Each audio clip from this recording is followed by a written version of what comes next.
यो बादशाह ने ये सतगरा का इलाका जो है, ये गुगेरा का सतगरा का इलाका, ये उनको तोहफ़ा के तौर पे दिया और यहाँ का उनको अस्सलाम वालेकुम नाज़रीन, आप देख रहे हैं 44 टीवी में आपका मेज़बान सरदार जवेद आशिर डोगर। तो आज हम आपको सतगरा की सैर करवाएंगे और मकबरा दिखाने आए हैं। मीर चाकर आज़म रिंद का जो मकबरा है वो दिखाएंगे और आपको बताएंगे कि ये एक बलोची कबीले के सरदार थे और 1468 में ये पैदा होते हैं। तो पैदा होने के बाद अभी 18 साल की उम्र होती है, तो जिनके वालिद होते हैं सरदार शहाक, वो वफ़ात पा जाते हैं। 18 साल की उम्र में मीर चाकर आज़म रिंद को सरदारी का लक़ब मिल जाता है, उसको कबीले का सरदार बना दिया जाता है। उसके बाद क्या होता है कि मुग़ल बादशाह हुमायूं के दौर में ये हुमायूं की मदद करते हैं कासिम शाह सूरी को हराने में। जब वो जंग लड़ी जाती है तो ये हुमायूं का साथ देते हैं। ये जंगजू बहादुर सिपाही थे।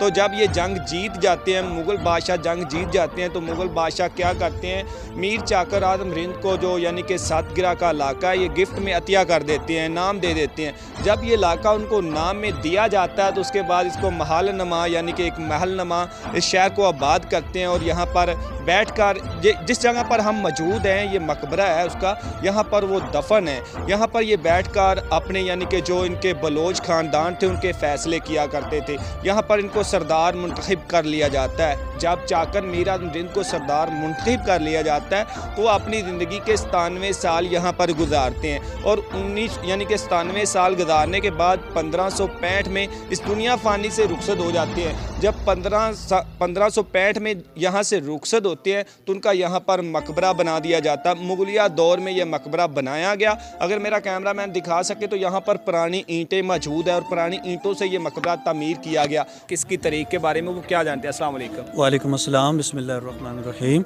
जी, जो मीर चाकर आज़म रिंद हैं, ये बलोच कबीले में एक शाख है रिंद बलोच की, उसके बहुत बड़े सरदार हैं और ये बलूचिस्तान से आए हैं और यहाँ रावी के किनारे आकर पानी वगैरह की सहूलत को देखते हुए यहाँ पे ठहर के, ज़रख़ेज़ इलाका था, यहाँ पे ठहरे हैं।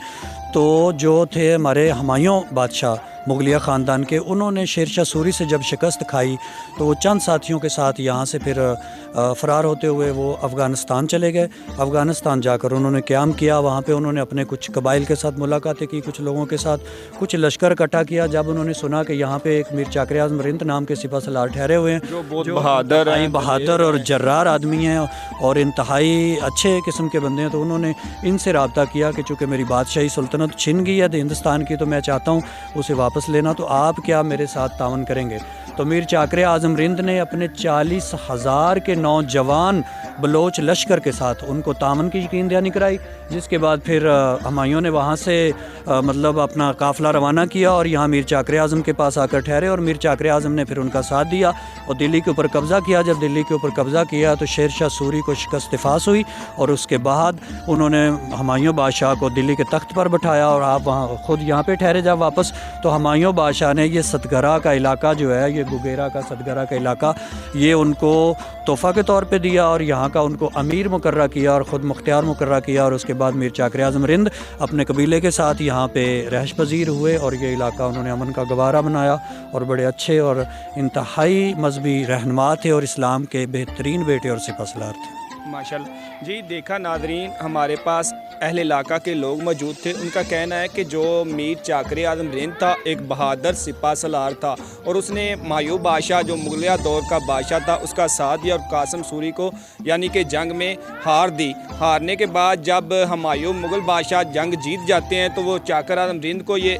इलाका जो होता है वो नाम में देते हैं और यहाँ पर उसने अपनी यानी कि सल्तनत का जो सरदार मुकर्रर किया जाता है। तो वो इस्लाम के एक बहुत बड़े सिपह सलार भी थे और उन्होंने बहुत ज़्यादा अपने इलाके की खिदमत की। तो इसी के साथ अपने मेज़बान सरदार जवेद आशिर डोगर को दीजिए इजाज़त। अल्लाह निगहबान।